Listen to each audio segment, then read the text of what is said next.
The month of March is all about women, and that's why we're celebrating women right here in Western New York. Yeah, and City Council chambers, Women in Power. Yeah. And this is kind of old home week for me being here, because my mom in 1977 sat in this seat. That's why I got a picture of her in front of it as a Delaware District Councilwoman. Welcome to commUNITY, everyone. I'm Claudine Ewing. And I'm Pat Gallivan's son.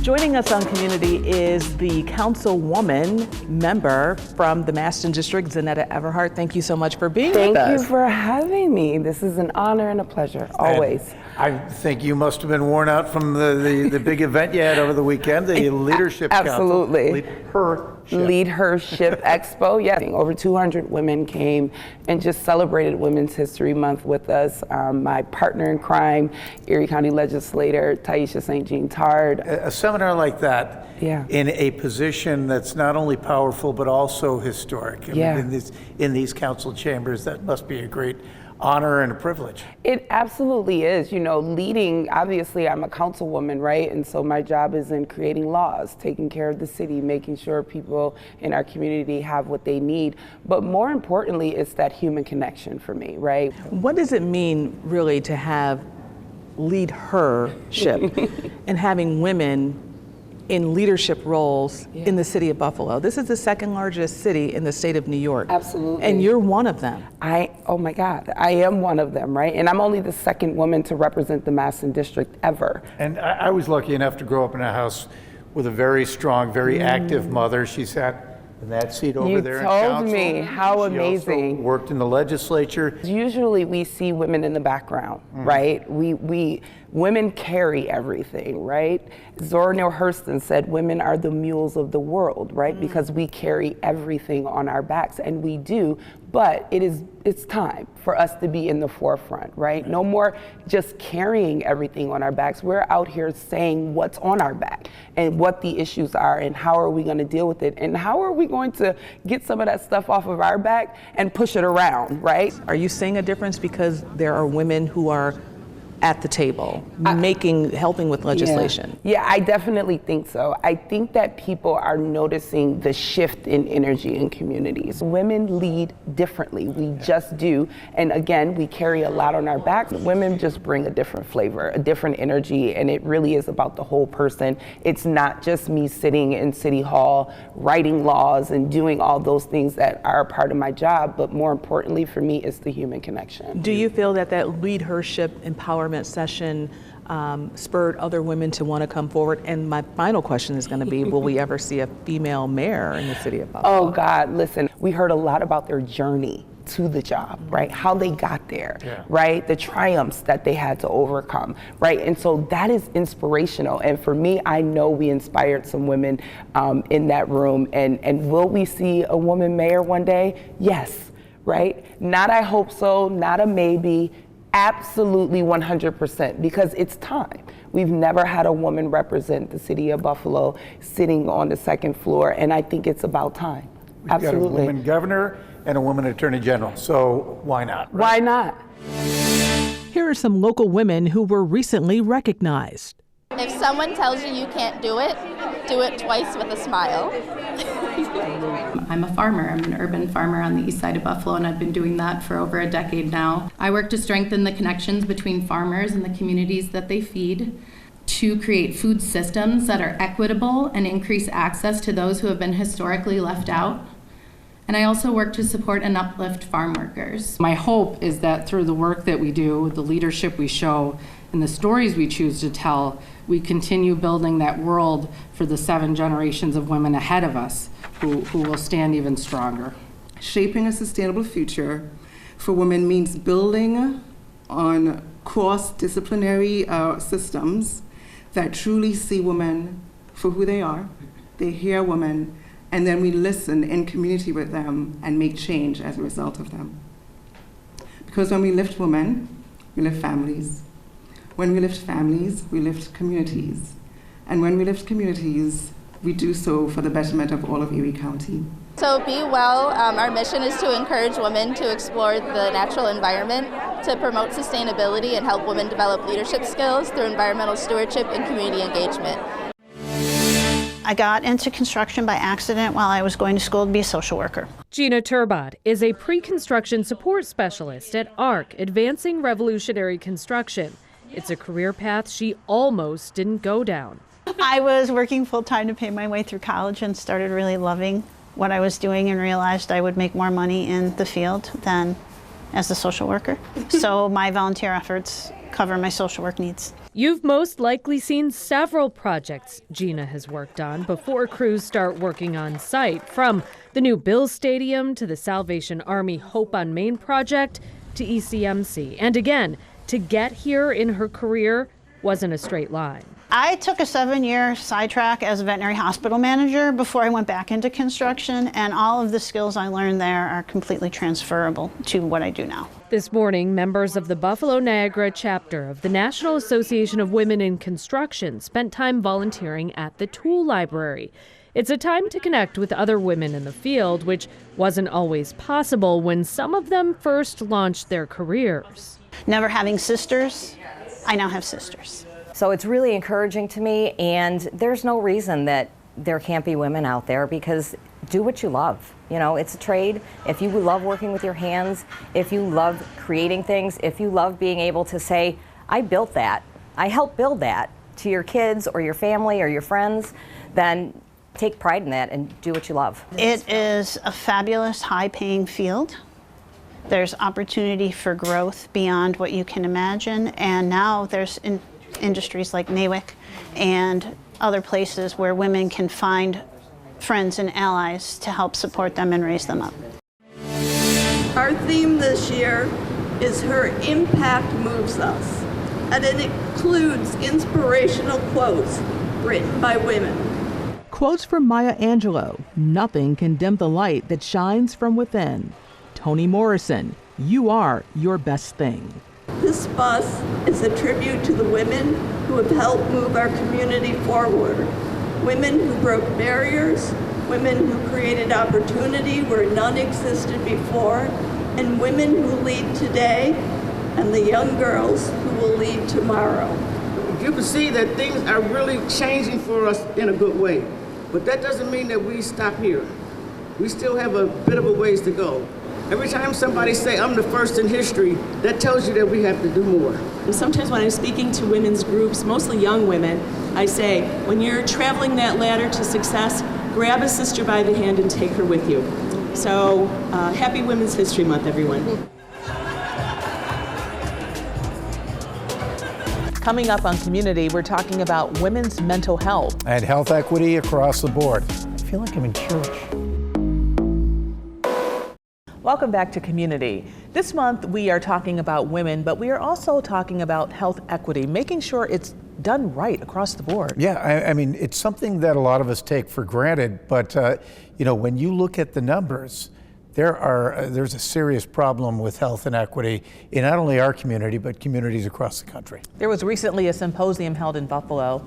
Listen. At the Jacobs School of Medicine during Black History Month, Beyond the Knife, a lecture and panel discussion about health equity. Dr. Andrea Hayes Dixon, Dean of the Howard University College of Medicine, was the keynote speaker. I am the first African-American female pediatric surgeon who's board certified in this country. And I got that designation in about 2002. And that seems very late.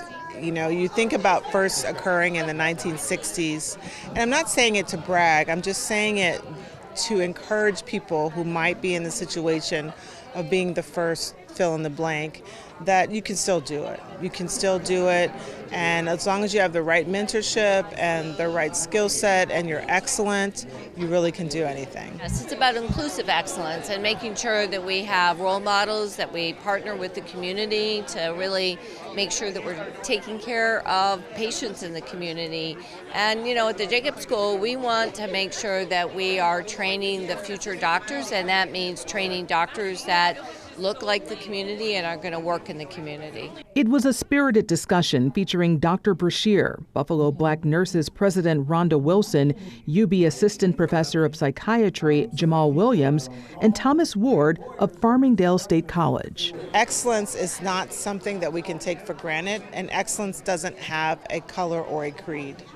Excellence is something we have to build within each other, and only in doing that can we provide doctors to care for all of our community. Local women in various professions talked candidly about women's mental health. Mental health is health care, and if you're taking care of your mental health, you're taking care of your health overall. Erie County's Director of Health Equity shared her lived experience navigating trauma therapy and evolving mental health diagnoses. I've learned to not be defined by the diagnosis, but that the diagnosis helps me better understand myself and better understand others. On the panel, a wife and mom of twins. I think boundaries are also a really important way to protect time. So I often have to say no to things that are non-essential. How much does saying no really help your mental health? No is a whole, total, and complete sentence. Nothing else is needed. The women discuss how they cope. You know, music is one thing that everybody can use as a coping skill. You know, it's the universal language. We may have different styles and different tastes, but whether you play an instrument or you sing or you perform or you just enjoy listening to it, music can help us through some really difficult times. And advice for young girls. Listen to yourself, trust yourself. They were candid. We're the ones that are supposed to hold everything together, because if we cry, we're too weak. If you're angry and you're a person of color, God help you, then you're an angry Black woman. And that pressure gets a little bit harder than to admit when I'm struggling, when things are a little bit harder. We have to get to know ourselves. Well, we talked about health equity, but you know, equality is something that we strive for across the board, and not the least of which is in the courts when it comes to jury selection and trying to get the best jury pool possible. Jury diversification is a real concern across the nation and right here at home. Western New York is believed to be the first of its kind in the nation where federal and state courts collaborated to form the Jury Diversification Committee. I sat down with the commissioners of jurors for Erie and Niagara counties. Jury diversity is a nationwide problem. It's just not something central to Western New York. But here they want to improve the system. We need greater diversity, which is what a lot of people think of as, of course, racial diversity, but it's diversity of thought, really. No one can be exempt from serving. There are no automatic exemptions prescribed in the law. So the mayor, the judge, anybody, a judge can be on the jury. We actually had quite a few of our judges that were summoned. How do you get called?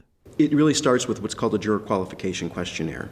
Those are randomly issued to individuals at our direction, though we don't know who they're going to. Where do they find names? There's 5 source lists. There's the Department of Motor Vehicles, Department of Tax, Department of Labor, Department of Social Services, DMV, and Board of Elections. If you meet the legal requirements to serve in New York, your name is put in a pool for eligible jurors, but that does not mean you will be called. What are the misconceptions? Folks tend to think, well, I got the summons, I'm going to be on, you know, this really juicy murder case, and it's like, no. The reality is there are more civil cases than criminal cases. So that's the slip, trip, and falls, the medical malpractice, the contract disputes and things like that. In Erie County, jurors typically serve once every 8 years. Niagara County, once every 6 years. Most are excused. The average trial, about 8 days or less. The per diem fee that is paid either by an employer or by the state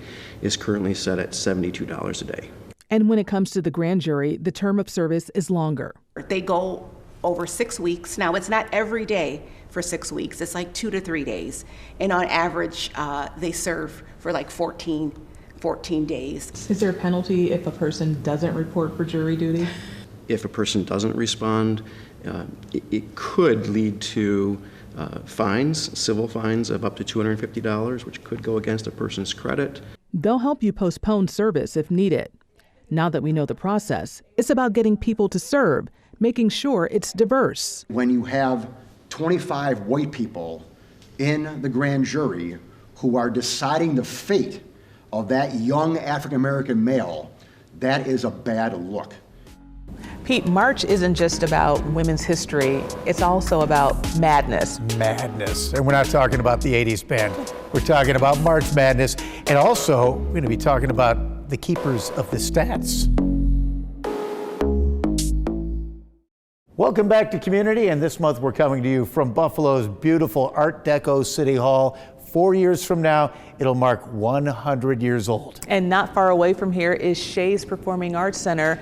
They're already celebrating their centennial. And as part of the celebration, they had a fashion show, right? It was a fashion runway. Our photojournalist, JJ Shanks, had a chance to check it out, go behind the scenes, and check out the fashion, local fashion.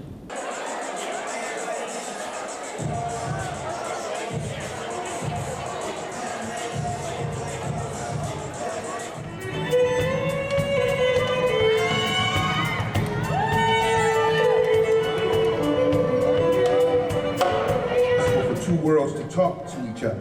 Yeah, he wasn't just striving, or rather, he wasn't just surviving out there. He was striving and thriving, building, trading furs, running his tavern, and most importantly, raising his family. And for over 20 years, Buffalo was Joe Howard. And Michigan Street,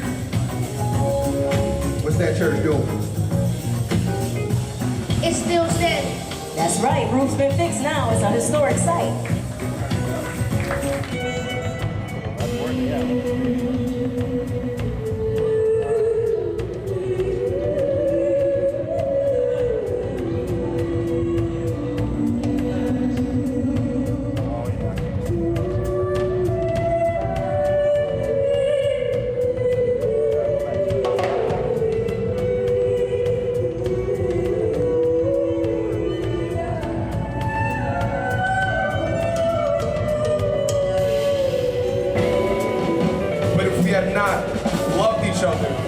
None of us would have survived.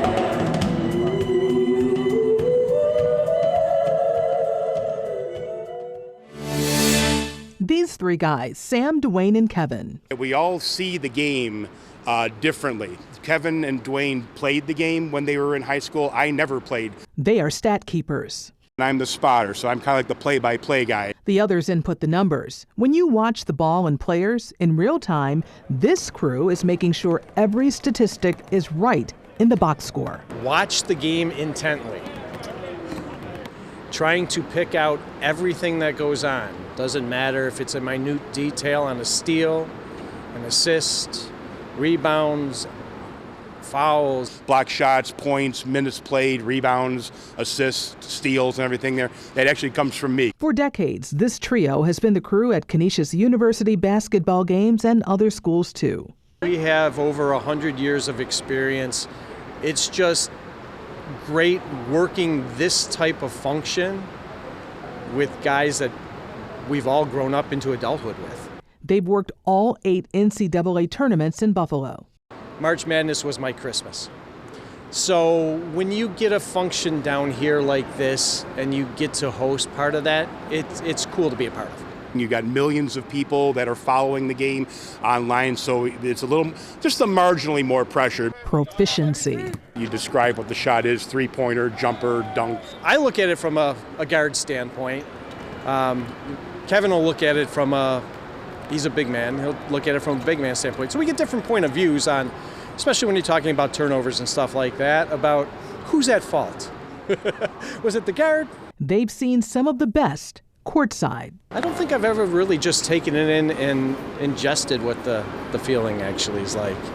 It is cool to be in a packed arena.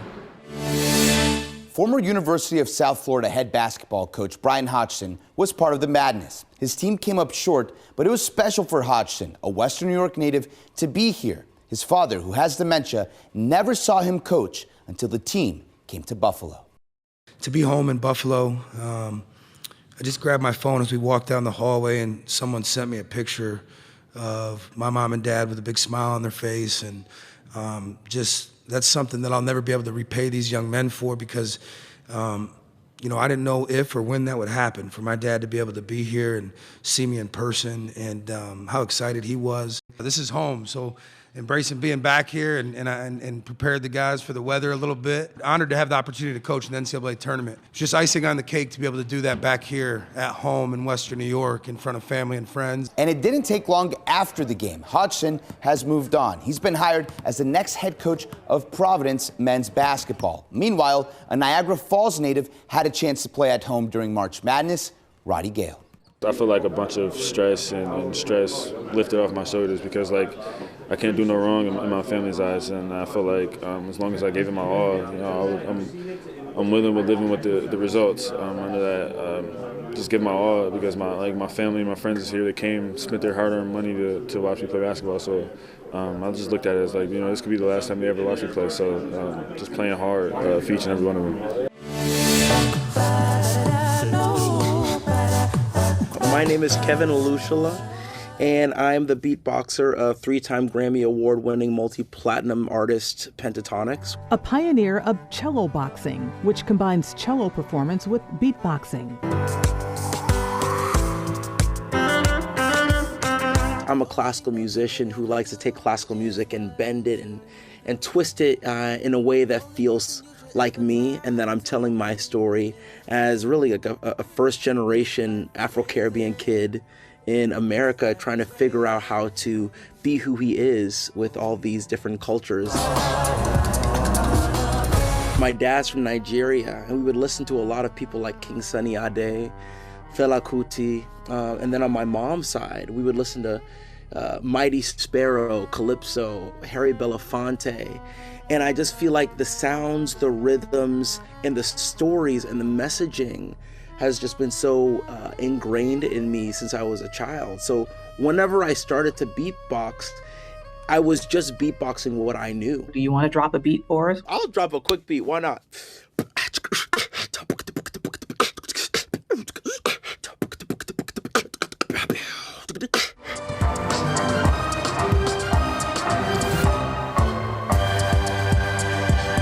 Black History Month is love. Black History Month is joy. Black History Month is celebration.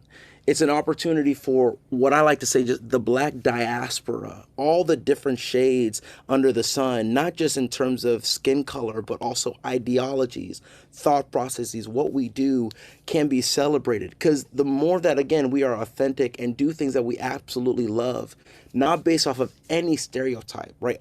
I'm a part African, part Caribbean, Chinese-speaking, cello-playing Kentucky boy. Like, that doesn't fit into any box. But by me being in the places that I go to, like classical music and classical world, by doing that, that now widens people's perspective of what Black is. But the music.